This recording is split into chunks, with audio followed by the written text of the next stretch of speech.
Pelajar, mari belajar. Halo teman-teman semua, balik lagi di video pembelajaran kreatif bersama Tasya. Hari ini kita akan membahas tentang ragam permasalahan sosial terkait pengelompokan sosial. Nah, mungkin dari teman-teman banyak yang bertanya-tanya apa sih permasalahan sosial itu dan apa sih pengelompokan sosial itu? Yuk kita cek videonya. Nah, kita akan membahas yang pertama-tama itu adalah permasalahan sosial, teman-teman. Nah, permasalahan sosial, kata dasarnya itu adalah masalah sosial.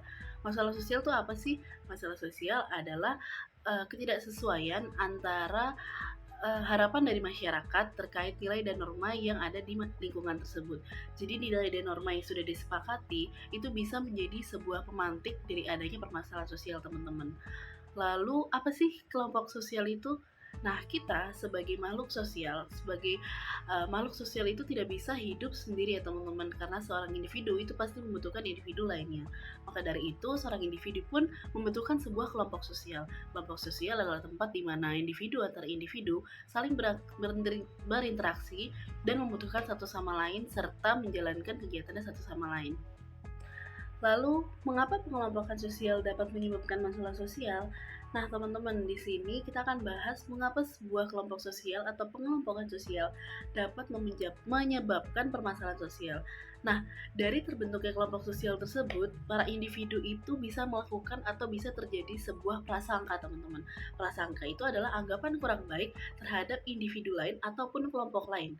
Nah, dari prasangka tersebut, seseorang melakukan kategorisasi atau pengelompokan yang didasari oleh labelisasi atau pemberian cap atau label terhadap individu lain atau kelompok.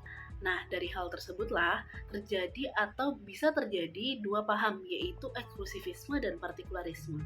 Nah, dua paham ini adalah penarikan diri seseorang dari sebuah kelompok sosial karena adanya kepentingan pribadi, teman-teman. Nah, selanjutnya kita akan bahas tentang ragam permasalahan sosial terkait pengelompokan sosial. Yuk. Nah, teman-teman, di sini kita akan bahas tentang 3 contoh permasalahan sosial akibat dari pengelompokan sosial. Nah, contoh yang pertama itu adalah ketidakadilan. Nah, teman-teman sendiri tahu tentang ketidakadilan di Indonesia itu seperti apa, teman-teman? Kita akan bahas di sini mengenai permasalahan ketidakadilan. Permasalahan yang kedua itu ada intoleransi. Nah, intoleransi sendiri juga sangat berkaitan erat dengan bangsa Indonesia. Kita akan bahas lagi lebih lanjut di sini. Lalu selanjutnya ada KKN atau korupsi, kolusi, nepotisme. Itu pun juga sama ya teman-teman, sering terjadi di Indonesia. Makanya kita akan bahas setelah ini. Yuk disimak setelah yang ketiga. Nah teman-teman, kita akan bahas tentang contoh nomor 1 dari permasalahan sosial akibat bukan sosial. Yang pertama adalah ketidakadilan. Teman-teman sendiri pastinya sudah paham mengenai apa itu ketidakadilan. Nah, ketidakadilan di Indonesia itu sudah sering terjadi maupun di negara-negara lain. Maka sebenarnya ketidakadilan ini termasuk permasalahan sosial yang harus diberantas ya teman-teman. Nah, salah satu pemberantasan yang dilakukan oleh para pemerintah atau petinggi-petinggi negara adalah dengan membuat sebuah SDG atau Sustainable Development Goals. Nah, itu sebuah program yang dibuat oleh PBB yang dimana disepakati oleh 169 negara yang terkait di PBB. Nah, teman-teman, dari Sustainable Development Goals ini berisikan tentang banyak isu-isu ketidakadilan, mulai dari ketidakadilan gender, tentang ketidakadilan ketidakmerataannya fasilitas dan lain-lain. Itu semua berada di Sustainable Development Goals yang berisikan 17 target, teman-teman. Nah, dari 17 target tersebut, pemerintah berharap target-target tersebut bisa membantu untuk memberantas isu-isu ketidakadilan di negara-negara, teman-teman.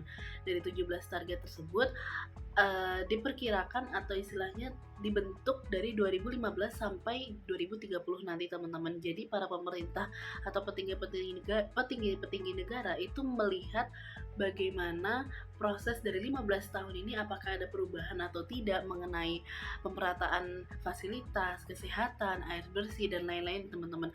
Jadi dari 17 target tersebut, pemerintah atau petinggi negara bisa melihat kemajuan dari negara mereka masing-masing dan bagaimana kemajuan untuk generasi kedepannya. Karena dalam 17 target tersebut juga terdapat quality pendidikan atau istilahnya kualitas dari pendidikan nih teman-teman, karena teman-teman tahu kalau pendidikan itu sangat penting bagi sebuah negara di mana generasi mudanya harus dididik dengan baik supaya menjadi masa depan yang cerah untuk negara. Nah, ada juga tentang pemerataan fasilitas, ada juga tentang air bersih, ada juga tentang kelaparan, kemiskinan dan lain-lain. Jadi dari 17 target tersebut, para negara atau petinggi-petinggi negara berharap mereka bisa memberantas isu-isu ketidakadilan di negara atau di dunia ini, teman-teman. Yuk kita bahas tentang next selanjutnya. Nah, teman-teman, selanjutnya kita akan bahas tentang intoleransi. Teman-teman pasti sudah tahu Indonesia merupakan sebuah negara multikultural. Banyak budaya, keberagaman, dan perbedaan yang ada di Indonesia. Mulai dari perbedaan budaya, agama, suku, bahasa, dan lain-lain. Indonesia itu sangat-sangat kaya akan perbedaan ya teman-teman, atau bisa kita sebut dengan multikultural. Nah, intoleransi ini merupakan sebuah tantangan tersendiri bagi negara multikultural seperti Indonesia. Mengapa? Karena dengan adanya banyak perbedaan atau istilahnya banyak keberagaman di Indonesia, itu menjadikan Indonesia itu mempunyai tantangan tersendiri untuk menyatukan warga negaranya ya teman-teman. Jadi makanya kenapa intoleransi ini masuk ke dalam satu permasalahan yang diakibatkan oleh pengelompokan sosial. Jadi sikap intoleransi ini merupakan sikap atau sikap cenderung mengabaikan kepentingan orang lain atau kelompok lain di atas kepentingan sendiri maupun kepercayaan kelompok sendiri atau diri sendiri. Nah, dari sini kita bisa lihat bagaimana dasarnya intoleransi menjadi sebuah permasalahan sosial, yaitu sikap cenderung atau acuh yang mendasari sikap intoleransi, di mana berarti jika kita mengalami sikap intoleransi berarti kita tidak menghargai orang lain atau kepercayaan atau keputusan orang lain nih teman-teman. Maka dari itu mengapa intoleransi sendiri menjadi sebuah urgent atau istilahnya permasalahan sosial yang harus diberantas. Karena dengan adanya intoleransi, negara seperti Indonesia yang memiliki banyak kebudayaan atau perbedaan menjadi memiliki tantangan tersendiri. Jadi dengan adanya perbedaan tersebut, jika intoleransi dibiarkan, maka akan terjadi perpecahan teman-teman. Sedangkan kita sebagai warga negara Indonesia pastinya tidak akan mau atau tidak akan mengharapkan sebuah perpecahan terjadi di negara kita sendiri.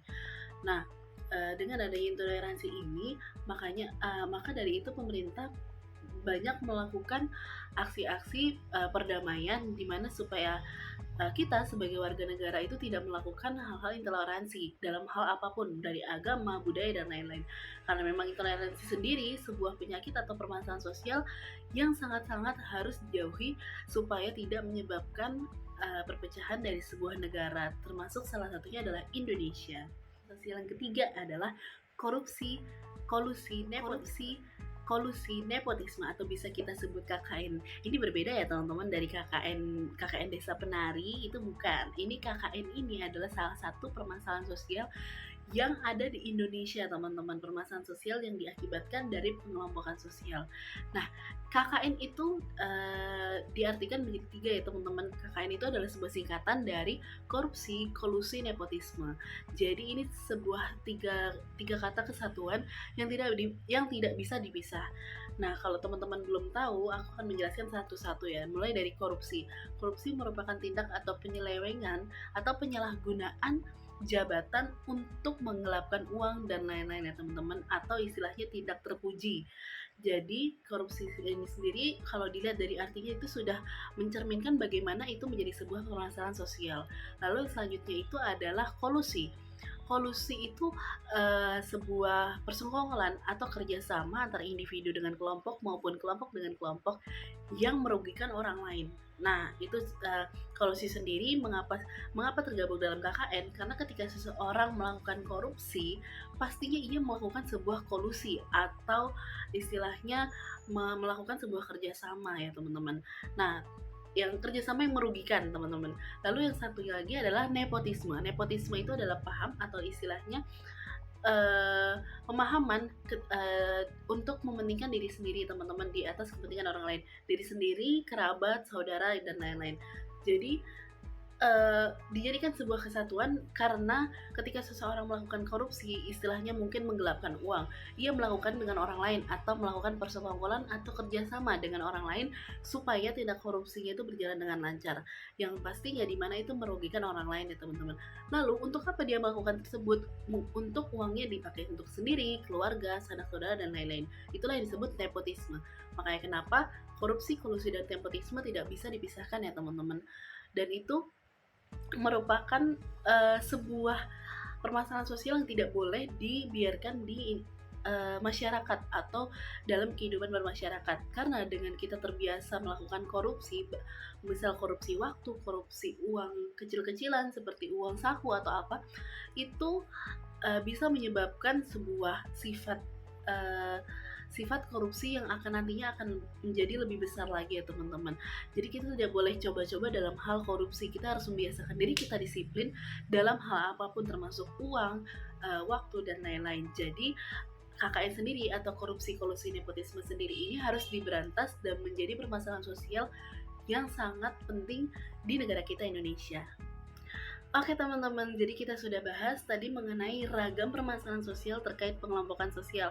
Kita sudah bahas mengenai apa sih permasalahan sosial itu, juga tentang kelompok sosial, dan tentang 3 contoh dari ragam permasalahan sosial yang terjadi akibat dari pengelompokan sosial. Nah, dari contoh-contoh tersebut teman-teman pasti sudah paham mengenai apa itu permasalahan sosial yang terjadi akibat pengelompokan sosial. Nah, terima kasih sudah menonton dan menyimak video ini dengan baik, supaya aku berharap supaya video ini dapat bermanfaat bagi teman-teman semua.